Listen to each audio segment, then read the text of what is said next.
So, all right, guys. Yesterday we did talk about how to approach Companies Act 2013. हम लोगों ने कल ये सोचा था कि हम लोग कंपनीज एक्ट 2013 को कैसे अप्रोच करें, उसके बारे में हमने थोड़ी बात की थी. आज जो हमारा इंटेंशन है वो यही है कि यार पढ़ते कैसे हैं, क्या मतलब आज तो हम लोग सेक्शन 1 स्टार्ट कर रहे हैं, but more importantly the agenda is कैसे पढ़ना, अप्रोच क्या होना चाहिए, है ना. तो सेक्शन 1 है तो हम लोग बेसिकली बेसिक्स में सेक्शन 1 2 3 4 5 6 बेसिक्स में रखते हैं, जो एसबीसी और कंपनी लॉ के लिए कॉमन पोर्शन है. और नेचुरली जब सेक्शन 3 में पढ़ा रहा हूँ तो उसमें बहुत सारे वर्ड्स या एक्सप्रेशंस आएंगे जो आपने नहीं सुने होंगे या नहीं मालूम होगा आपको इसका मीनिंग. तो public company, private company, subsidiary, holding company, ये सब आपको मालूम नहीं होगा नेचुरली. तो what we will do is जो जो वर्ड्स न्यू आते जाएंगे वो डेफिनेशंस हम लोग पढ़ते जाएंगे. Okay, so let's get started and शुरू करते हैं.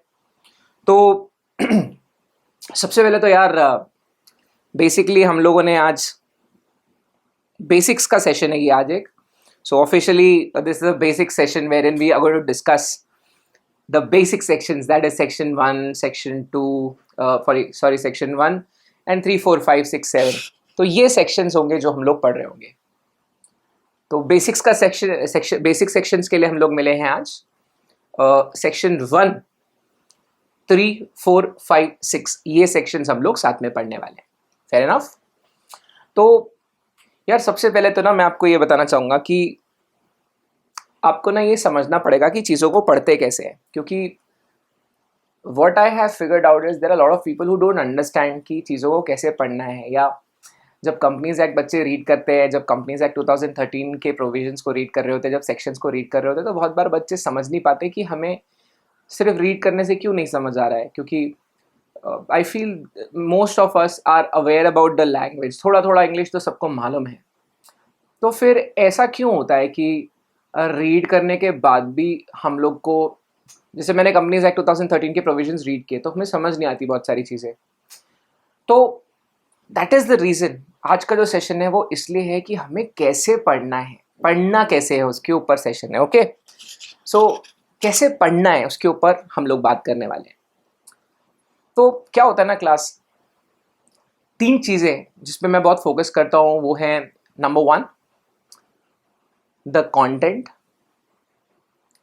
Number 2 the context, and naturally content और कॉन्टेक्स्ट दोनों पता चल गया तो क्लैरिटी खुद आ जाती है. सो कंटेंट तो है, मतलब थैंकफुली अगर कंपनीज एक्ट में 200 सेक्शन है तो वो पूरे बैच में अपन 200 सेक्शंस के आसपास तो कवर करते हैं, इफ नॉट 200 150 तो पक्का कवर होते हैं. अब अभी कंपनीज एक्ट 2013 अभी बना, लेकिन नेचुरली कंपनी लॉ का भी एक हिस्ट्री है, उसकी भी एक ओरिजिन है. तो टू अ ग्रेट एक्सटेंट अपने को ये देखना पड़ेगा कि किस कंटेक्स्ट में चीज़ें बनी हुई है ना. So let's get started. अब जैसे यूजुअली जब क्लास होती है तो जो मेरे पास स्टूडेंट्स होंगे, ये वाला वीडियो यूट्यूब में आएगा कि नहीं आएगा हमने कभी प्लान नहीं किया होता, तो जो मेरे पास स्टूडेंट्स हैं अगर आप उनसे पूछोगे ना, so they will tell you in this session I always play a song.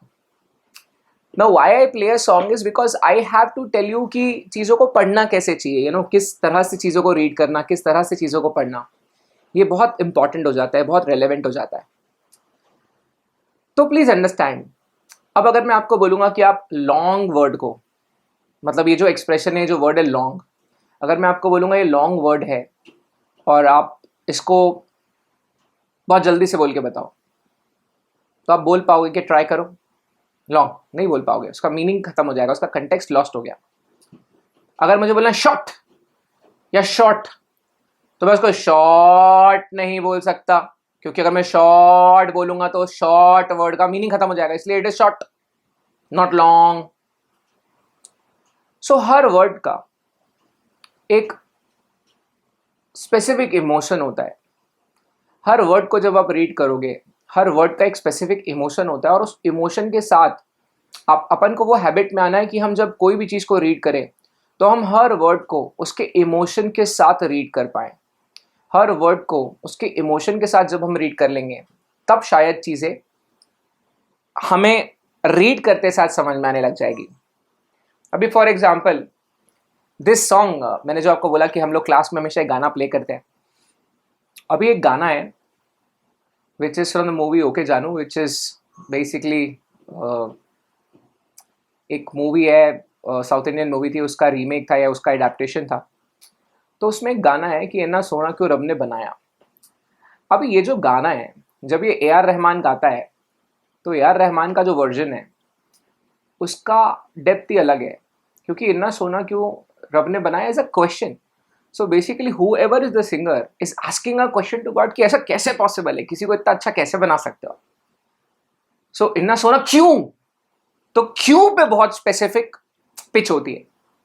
अब कोई कोई लोग अपना कवर भी बनाते हैं, कोई कोई सिंगर्स ने अपना कवर बना रखा है, तो उसमें वो जो क्यों है, वो क्यों पे जिस इमोशन से क्यों बोलना चाहिए, वो क्यों पे इमोशन ही नहीं आता।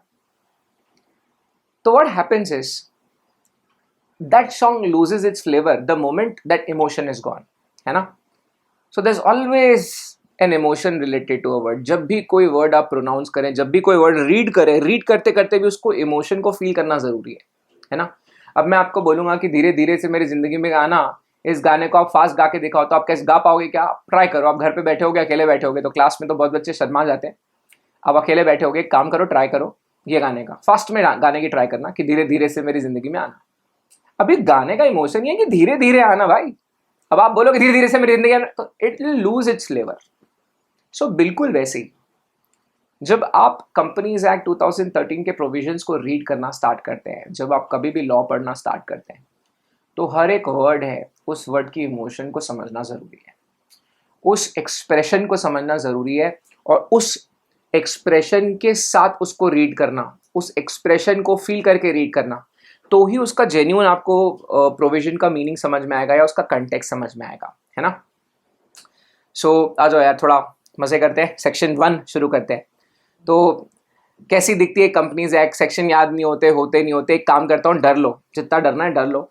जबरदस्ती का डर मतलब ये साइकोलॉजिकल फियर है ना, इसका ये कोई काम का नहीं है। अगर कोई लाइफ में रियल फियर हो, कोई रियल रीजन से आपको डर लगे, तो मैं समझता हूँ कि डरना भी चाहिए। लेकिन जस्ट बिकॉज कोई बोल गया है, जस्ट बिकॉज हमने कहाँ सुन लिया है कि सेक्शंस नहीं होते, तो ये psychological fears are not real. तो आप जबरदस्ती मत डरिए। लेट्स गेट स्टार्टेड, शुरू करते हैं। तो जैसे अब सेक्शन 1 है, just focus on the screen as well. तो अब जैसे फॉर एग्जांपल हम लोग कंपनीज एक्ट 2013 के सेक्शन 1 को आज देखना स्टार्ट कर रहे हैं, और मैं फिर बोल रहा हूँ कि इसको एंजॉय करिएगा। लॉ कैसे पढ़ते हैं वो हम सेक्शन 1 में सीखने की कोशिश करेंगे। नाउ अगर आप स्क्रीन पे देख रहे हो, देखो क्या लिखा हुआ है, कैसे रीड करोगे इसको। सेक्शन 1, आई एम सॉरी, कैसे रीड करोगे इसको। सो section 1 subsection 1, this act may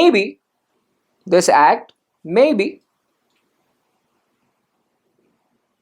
so section 1 subsection 1, this act may be called as Companies Act 2013. so section 1 subsection 1 very clearly says कि इस कानून को आप Companies Act 2013 बोल सकते हो। now this word may has a specific flavor, right? तो इस वर्ड का एक स्पेसिफिक फ्लेवर है, उसको लूज मत करो। Now may, the expression may, it implies the discretion. This expression may, it implies discretion. Now when I say may, that only means that it is implying a discretion. आपकी मर्जी है, आप चाहो तो इस कानून को कंपनीज एक्ट 2013 बुलाओ, आप चाहो तो इस कानून को कंपनीज एक्ट 2013 ना बुलाओ। The moment you have this expression may here, the moment you have this expression may here, it only implies the discretion. तो section 1 subsection 1 Companies Act section 1 subsection 1, this act may be called as Companies Act 2013. तो चाहो तो इस कानून को आप Companies Act 2013 बुला सकते हो, कोई ज़रूरी बात नहीं है, चाहो तो बुला सकते हो, है ना। So this may, this expression may, it implies the discretion, आपकी मर्जी है ना। तो ये may जो वर्ड है, आपने मूवी का नाम सुना होगा, डेफिनेटली मे बी, या आपने वो गाना सुना होगा कि कॉल मी मे बी। तो may it implies the discretion. आपने क्लास में हम लोग सी, अब लाइव क्लास में क्या हो रहा होता है, फिजिकल क्लास में क्या हो रहा होता था, जब हम लोग बात कर रहे होते थे तो कभी कोई क्लास में लेट आता है तो वो क्या बोलता है, मे आई कम इन। तो मे द मोमेंट हमसे मे बोलते हैं, that implies the discretion, right, है ना? तो वो डिस्क्रिशनरी बात होती है ना? तो कैन आई कम का मतलब होता है सर मैं आऊं क्या, am I capable of coming into the class? तो may it implies the discretion. आज के बाद जब भी आप कहीं लॉ में पढ़ते हो may, that will mean that this is a discretionary बात। यहाँ लॉ ने आपको कंपल्सन नहीं डाला आपके ऊपर, यहाँ आपके ऊपर कोई कंपल्शन नहीं है, this is just your discretion. So Section 1, Subsection 1, this act may be called as Companies Act 2013. This is how you should be reading it. है ना? So this act may be called as Companies Act 2013. The moment you read like this, what happens is automatically आपका वो emotion आ गया कि ठीक है, this act may be called as Companies Act 2013. That means it's not a compulsion. है ना? तो मे word इतने जगह पर आएगा, मे वर्ड का इस्तेमाल इतनी जगह पर होगा, तो जहाँ जहाँ वर्ड में आएगा, जहाँ जहाँ एक्सप्रेशन में आएगा, आपको ये याद रखना है कि यहाँ पे लॉ ने आपके ऊपर कोई कंपल्शन नहीं डाली, है ना? चलो let's get started. I think you guys are picking it up very fast now. So section 1 subsection 2।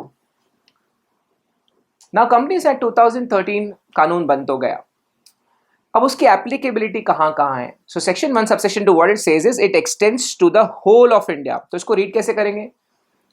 कहाँ इस पूरे सेंटेंस में किसके ऊपर ज्यादा पिच देनी है हम लोगों को, कौन से एक्सप्रेशन पे ज्यादा पिच देनी है? तो इसको कैसा बोला जाएगा? It extends to the whole of India, है ना? The moment you start reading things like this, self explanatory हो जाएगा। It extends to the whole of India.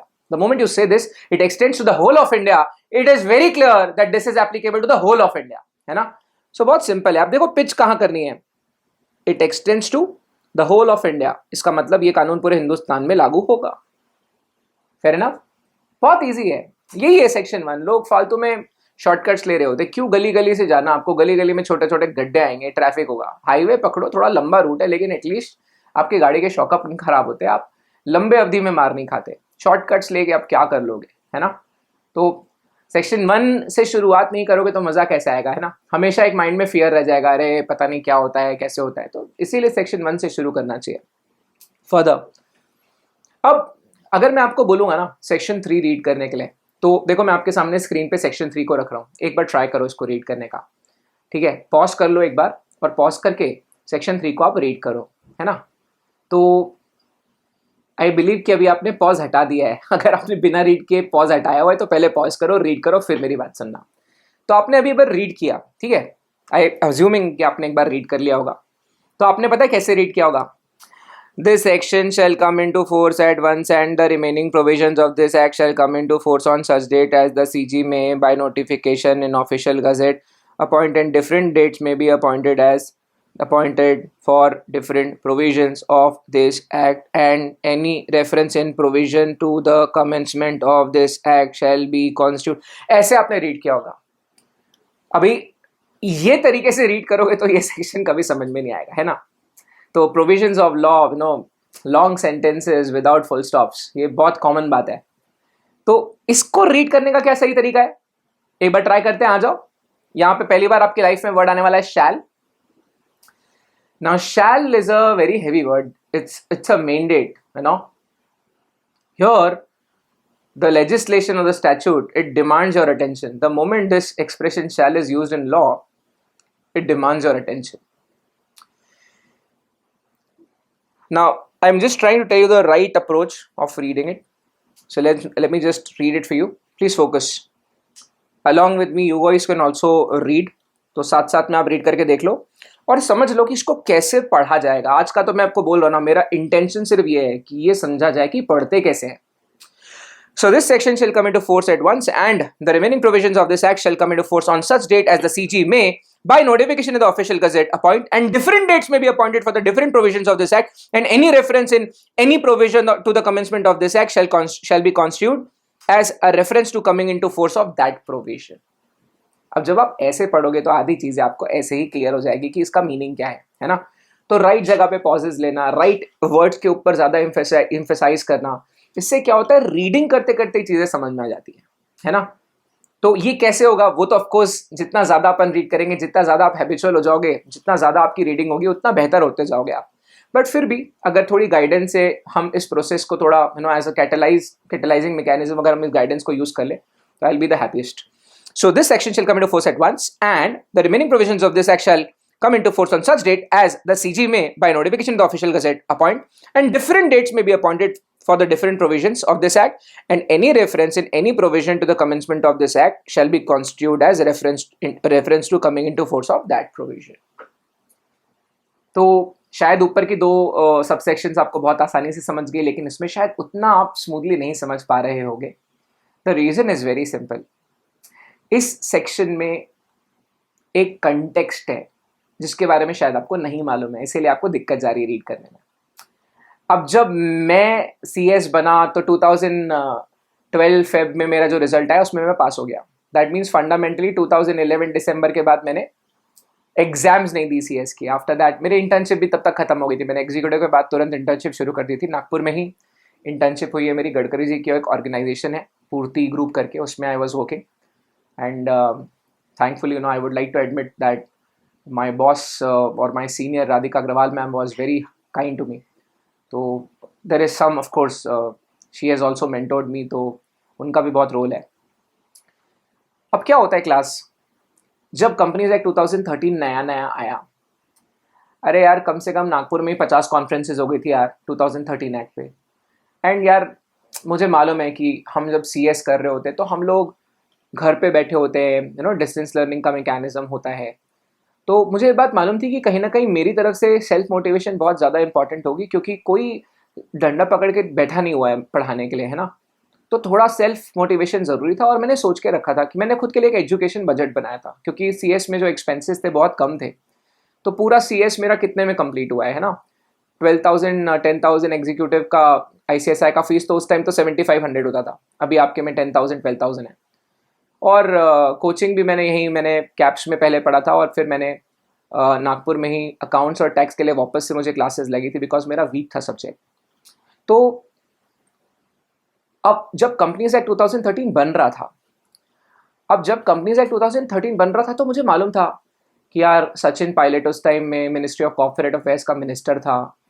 Lok Sabha में जब ये जब बिल्स इंट्रोड्यूस हुए थे लोकसभा में, राज्यसभा में, तो हमें बहुत स्पेसिफिकली याद है कि किस तरह से ये बिल्स को इंट्रोड्यूस किया गया था, किस तरह से कंपनीज एक्ट 2013 के लिए बातें की गई थी. तो मुझे एक चीज़ अच्छे से मालूम है, मतलब इसमें बड़ी सारी चीज़ें हुई थी, आपको पता होगा कि नहीं मालूम नहीं, बट कंपनीज एक्ट 2013 जल्दबाजी में इसे नोटिफाई कर दिया गया था. अब हिस्ट्री ये है कि 2013 कंपनीज एक्ट जो है, जब ये आया था तब इसके कुछ ही सेक्शंस को लागू किया गया था, और बचे हुए कुछ सेक्शंस जो थे वो 1956 एक्ट के ही चल रहे थे, है ना. तो ये कंटेक्स्ट है. इनफैक्ट देयर वर जोक्स उस टाइम पे. एक बार I remember when P Chidambaram ji of Congress used to be the finance minister. उस टाइम पे क्या होता था, हमारे ICSI के प्रेसिडेंट होते थे SN अनंत सुब्रमण्यम सर. अनंत सुब्रमण्यम सर जो है वो प्रैक्टिसिंग है, और he was nominee director in MCX, the commodity exchange in India. Government had nominated him, and he's a big man. मतलब very उनका मतलब वर्चस्व है उनका. और ICSI के प्रेसिडेंट्स में मतलब नेचुरली वो पर्सोना भी होता है. तो उन्होंने चिदम्बरम जी को जोकिंगली बोल दिया था कि this new companies act is like the baby half delivered. He had commented in front of the then finance minister P. Chidambaram ji, and he took it in stride कि यार बात तो सही है कि आधा कंपनीज एक्ट नया वाला ला लिया है और आधा पुराना ही चल रहा है. तो हुआ क्या था, इस पर्टिकुलर एक्ट के कुछ सेक्शंस पहले लागू कर दिए गए थे, बचे हुए कुछ सेक्शंस के लिए बोला गया था कि ठीक है हम लोग नोटिफाई करेंगे, आने वाले समय में कुछ सेक्शंस को नोटिफाई करेंगे, कुछ सेक्शंस को शायद बाद में नोटिफाई किया जाएगा, और हो सकता है अलग अलग सेक्शंस के लिए अलग अलग डेट भी रखी जाए, है ना. तो ये इसका हिस्ट्री है, ये इसका कंटेक्स्ट है. तो चक्कर क्या है, अब आपको अगर ये बात पता नहीं है कि कंपनीज एक्ट 2013 जो है वो टुकड़ों में आया था, तो आप ये सेक्शन का मीनिंग नहीं समझ पाओगे. लेकिन अब आप इसको देखोगे, अब ये सेक्शन को दोबारा रीड करोगे ये इन्फॉर्मेशन ग्रैब करने के बाद, तो आपके लिए चीज़ें बहुत आसान हो जाएंगी. अब देखो, एक बार अब रीड करके देखो. तो ये कंटेक्स्ट है ना. आपको कंटेक्स्ट पता चला चीज़ों का, तो शायद आप अब कानून भी समझ पाओगे. So this section shall come into force at once, and the remaining provisions of this act shall come into force on such date as the CG may, by notification in the official gazette, appoint, and different dates may be appointed for different provisions. That is what I was trying to tell you. तो अलग अलग sections अलग अलग time पे notify किए जा सकते हैं. That is what is mention in that. अब जब कंटेक्स्ट पता चल जाता है चीज़ों का तो क्लैरिटी खुद ब खुद आ जाती है. अच्छा अच्छा अच्छा अच्छा अच्छा ये हुआ था, इसलिए उन लोगों ने सेक्शन 3 में ऐसा ऐसा रेफरेंस दिया हुआ है ना. तो this is what I was talking about context. अभी आप जगजीत सिंह का गज़ल सुनोगे तो वो अचानक से उसमें सिंगापुर का उसका एक कॉन्सर्ट है, उसमें वो गाना गाते गाते एक बार बीच में बोल देता है कि आग का क्या है, पल दो पल में लगती है, बुझने में एक ज़माना लगता है. तो हम लोग जब सब फैमिली में ऐसे एक बार कुछ हमारी घर पे पार्टी चली थी, मतलब मेरी बहन नहीं आई होगी या हम लोग फैमिली में डिनर विनर कर रहे होंगे, तो जगजीत सिंह ने ऐसा बोला कि आग का क्या है, पल दो पल में लगती है, बुझने में एक ज़माना लगता है. तो ये मुझे समझ गई बात, शायद जो घर में एल्डर्स थे उनको भी समझ गई. जो मेरा नेफ्यू है वो बोलता है यार मामा इसका क्या मतलब है, आग का क्या है, पल दो पल में लगती है, बुझने में एक ज़माना लगता है. मैंने क्या अभी तेरे साथ कभी ऐसा हुआ नहीं है कि मतलब naturally the context was when you fall in love. वो उसके बाद जगजीत सिंह खुद ही बोलता है कि पहले होता है लव एट फर्स्ट साइट और बाद में साइट ढूंढते रहो. तो दैट इज द कंटेक्स्ट ना, कि प्यार होने में समय नहीं लगता, लेकिन अगर हो गया तो फिर उसको बुलाने में या उसको निभाने में समय लगता है. तो अब जिस आदमी ने जिया ही नहीं है लाइफ उसको कैसे समझेगा. तो बिल्कुल वैसे ही ये सेक्शन 3 जो कंटेक्स्ट है वो कंटेक्स्ट समझना बहुत ज़रूरी है. तो आई होप आपको ये सेक्शन 3 का थोड़ा थोड़ा कंटेक्स्ट समझ में आया होगा. कंटेक्स्ट यही है यार कि कंपनीज एक्ट के कुछ प्रोविजंस पहले लागू कर दिए गए थे, बचे हुए कुछ सेक्शंस बाद में लागू किए गए थे. सरकार ने पहले ही प्रावधान बना लिया कि ठीक है बचे हुए सेक्शंस हम बाद में नोटिफाई करेंगे और उसके लिए अलग अलग डेट्स नियुक्त कर सकते हैं. That is what this section 3 is about. Now section 1 subsection 4 की बात करते हैं. Now naturally if you noticed I did mention I was working in Purti Group. To be precise, I was working in an unlisted public company which was Purti Power and Sugar Limited. तो हमारे साथ किस्सा क्या हुआ, हमारी आंखें बहुत जल्दी खुल गई. अब मैंने इंटर्नशिप शुरू की एग्जीक्यूटिव के बाद तुरंत. मैंने तो 22-23 जगह पे अपना रेज्यूमे छोड़ा था जाके. मैं नागपुर में जितनी कंपनी थी सब जगह मैं अपना रेज्यूमे छोड़ के आया था. मुझे कॉल आया, पूर्ति से ही आया, और बस हमने ज्वाइन कर लिया. 1 नवंबर 2010 से मेरी ज्वाइनिंग थी. तो I had just join in, क्योंकि मुझे वहाँ से कॉल आई थी. मैंने कहा मुझे जहाँ से कॉल आई मैं वहाँ ज्वाइन करूँगा, बात खत्म. अब हुआ क्या ना, वो एक पावर बनाने वाली भी कंपनी थी. तो पहले तो वो पूर्ति सिर्फ शक्कर का ही काम होता था, सिर्फ शुगर मैन्युफैक्चरिंग ही होती थी, और बाद में स्क्रैप से भी पैसा बनाना, स्क्रैच से भी पैसा बनाना. तो ये सारी चीज़ों से क्या होता है, हमारी कंपनी में फिर एक नया ऑब्जेक्टिव डाला गया था कि पूर्ति शुगर वाली जो कंपनी है वो पावर भी मैन्युफैक्चर करेगी. तो फिर जब मैं ऐसे पूर्ति में गया, जब मैं हिस्ट्री पढ़ रहा था, जब मैं मिनट्स पढ़ता था, क्योंकि मैम ने, जब मैं शुरू में गया तो मैम ने बोला कि यार राहुल तो मिनट्स पढ़ लो एक बार. मैंने मैम को ऐसे बोला कि यार थोड़ी हिस्ट्री तो बताओ, ये कंपनी में है क्या, पास क्या है, मेरे को समझ में कैसे आएगा. तो मैम ने मेरे को मिनट्स बुक थमा दी. अभी मिनट्स बुक का नाम होता है मिनट्स बुक, लेकिन वो इतनी पढ़ने में आवर्स लग जाते हैं यार, इतनी सारी बुक्स थी बेसिकली. लेकिन उसमें कंपनी की 10-15-20 साल की हिस्ट्री थी ना, कि वो कंपनी शुरू में क्या हुई, क्योंकि सारे बोर्ड मीटिंग के मिनट्स हैं, सारे जनरल मीटिंग के मिनट्स हैं. तो बेसिकली उसको रीड करो तो पता चल जाता है कंपनी में क्या क्या हुआ है.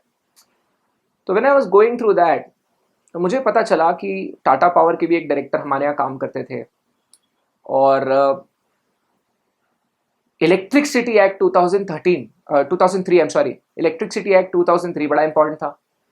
तो वहाँ पर हमारे जो राधिका मैम के पहले जो कंपनी सेक्रेटरी थे वो थे प्रदीप चन्ने सर. फिर मुझे लोगों ने बताया कि यार वो चन्ने सर को इलेक्ट्रिसिटी एक्ट कंटेस्ट है, मतलब याद है. तो मैंने कहा यार ये तो हमने सोचा नहीं था एग्जीक्यूटिव में कि यार इलेक्ट्रिसिटी एक्ट भी होता होगा. तो मेरी आंखें जल्दी खुल गई थी, और मुझे समझ में आ गया था कि कोई कोई सेक्टर्स के लिए, कोई कोई क्षेत्रों के लिए हमको सिर्फ कंपनीज एक्ट 2013 पता होगा उससे काम नहीं होता, हमको हल्का सा नॉलेज उसके बारे में भी होना चाहिए. और इवेंचुअली 2017 से तो आईसीएसआई ने जो कोर्स चेंज किया, तो एसबीसी में काफ़ी सारी चीज़ें उन्होंने ला दी, विच इज़ ग्रेट, क्योंकि मुझे मालूम है कि वो रेलेवेंट है काफ़ी. तो एनीवे यहां देखो क्या लिखा हुआ है, उन्होंने बोला the provisions of this act shall apply to, the provisions of this act shall apply to, so again यहां पर the expression apply shall apply has been used. So यहां पे भी अब स्टैट्यूट है ना, मैंडेट है। The provisions of this act shall apply to 1 companies incorporated under this act और under the previous company law, मतलब इस कानून में चाहे कंपनी खुली हो या फिर कंपनीज एक्ट 2013 के पहले वाले 1956 एक्ट हो या कंपनीज एक्ट 1913 में कोई कंपनी इनकॉर्पोरेट की गई हो, जो कंपनीज एक्ट के तहत कंपनीज इनकॉर्पोरेट की गई होगी उसको तो लागू हो ही जाएगा। Eventually to all the insurance companies, but यहां थोड़ा ज्यादा ध्यान देना हमको पड़ेगा। क्या लिखा हुआ है देखो यहां पे, उन्होंने बोला है to the insurance companies except in so far as the said provisions are inconsistent with the provisions of insurance act and IRDA act. तो उन्होंने क्या बोला, उन्होंने बोला इंश्योरेंस एक्ट को भी कंपनीज एक्ट 2013 लागू होगा, लेकिन उन्होंने ये भी कंटेक्स्ट दिया है कि यार इंश्योरेंस को रेगुलेट करने के लिए हिंदुस्तान में ऑलरेडी इंश्योरेंस एक्ट है, आईआरडीए भी है इंश्योरेंस को रेगुलेट करने के लिए, रेगुलेटरी बॉडी भी है। तो आपको याद है महाभारत आप देखते होगे, रामायण अभी लॉकडाउन में तो आपने पक्का देखा होगा। तो उसमें क्या होता है यार, फॉर एग्जाम्पल यार अगर एक तीर अर्जुन का आ रहा है और एक दुर्योधन का आ रहा है, अब दोनों टकराएंगे तो कोई ना कोई एक तीर सर्वाइव कर जाता है, बाकी गायब हो जाता है ना। तो यहाँ भी वही सवाल है। अब कंपनीज एक्ट भी इंश्योरेंस कंपनीज को लागू है और इंश्योरेंस एक्ट भी इंश्योरेंस कंपनीज को लागू है। तो अगर दोनों कानूनों में कोई ओवरलैपिंग प्रोविजन रहा, अगर कोई प्रावधान रहा जो दोनों कानूनों में एक दूसरे को ओवरलैप करने वाला प्रावधान है, तो ऐसे केस में कंपनीज एक्ट जीत जाएगा, कंपनीज एक्ट जीत जाएगी या इंश्योरेंस एक्ट, क्या जीत जाएगी? तो ऐसे केस में this special law insurance companies के लिए जो इंश्योरेंस एक्ट में दिया गया है वो will survive. Are you understanding? Same with the banking companies. अभी बैंकिंग कंपनीज के लिए इंडिया में बैंकिंग रेगुलेशन एक्ट है, तो अगर कोई प्रावधान कंपनीज एक्ट का भी है, अगर कोई प्रावधान कंपनीज एक्ट का भी है और कोई प्रावधान बैंकिंग रेगुलेशन एक्ट का भी है, अगर ये दोनों टकराएंगे कौन सर्वाइव कर जाएगा, कौन सस्टेन कर जाएगा? Again the special regulation will prevail. तो बैंकिंग रेगुलेशन एक्ट का जो प्रावधान रहेगा वो फॉलो करना पड़ेगा। फॉर एग्जाम्पल अभी कंपनीज एक्ट 2013 सभी कंपनीज के बारे में बताती है कि कौन से डायरेक्टर्स होने चाहिए, कितने डायरेक्टर्स होने चाहिए, XYZ, है ना। और बैंकिंग रेगुलेशन एक्ट में भी लिखा हुआ है कि बैंक्स के डायरेक्टर्स के बारे में रिजर्व बैंक के पास पावर है। तो बैंक्स के केस में डायरेक्टर्स का जो प्रावधान है वो तो दोनों में लिखा हुआ है, कंपनीज एक्ट में भी डायरेक्टर्स के प्रावधान दिए हुए हैं और बैंकिंग रेगुलेशन एक्ट में भी दिए हुए हैं। तो हम कौन से कानून को फॉलो करेंगे, कंपनीज एक्ट 2013 या बैंकिंग रेगुलेशन एक्ट? और दोनों को फॉलो करते वक्त अगर कोई एक कानून, अगर कोई प्रावधानों में ओवरलैपिंग हो जाए, अगर दोनों में से किसकी बात हमको सुनना पड़ेगा, कौन सा प्रोविजन प्रिवेल कर पाएगा, कौन से एक्ट का, कौन से कानून का प्रोविजन प्रिवेल कर जाएगा? यहां पे भी यही होगा, जो स्पेशल एक्ट है, जो स्पेशल कानून बनाया गया है बैंकिंग सेक्टर के लिए, वो विल प्रिवेल। और इसीलिए आप देखना आरबीआई कैटेगरी सेट करती है। अभी जब ये वीडियो रिकॉर्ड हो रहा है तो अभी धनलक्ष्मी के जितने भी डायरेक्टर्स अपॉइंट होने थे सबको हटा दिया गया। या आपको येस बैंक के बारे में केस मालूम होगा तो मैं आपको बता दूं कि येस बैंक के प्रमोटर्स में आपस में लड़ाई हुई, तो मधु कपूर और राणा कपूर दो प्रमोटर्स थे, एक की डेथ हो गई तो जिसकी डेथ हो गई उसकी वाइफ ने बोला I want to be a director here, फिर उनका फाइट हुआ। तो basically Reserve Bank has a call to make here.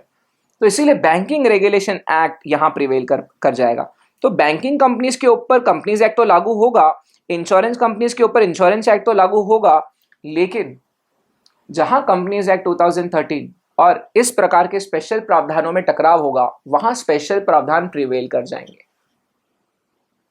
And ये मेरे साथ कहाँ हुआ था देखो, आई was working in a power manufacturing company. हमारी कंपनी बिजली का उत्पादन करती थी। अभी शुगर इंडस्ट्री बड़ी इंटरेस्टिंग है यार। मतलब पहले गन्ना क्रश होता है, शुगर केन जूस बनता है, उसको बॉईल करते हैं, फिर वैक्यूम पैन शुगर फैक्ट्री में रखते हैं, फिर वो शुगर बनती है।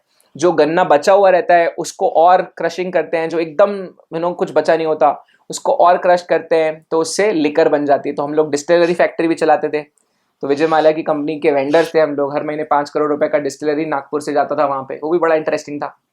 उसके बाद जो गन्ना बच गया वो एकदम सूखा हुआ है, उसको जलाते थे, फिर उसको जलाए तो फिर पावर बनता था, और वो पावर बनाते बनाते गैस निकलती थी, वो गैस जो थी वो इथेनॉल बन जाती थी।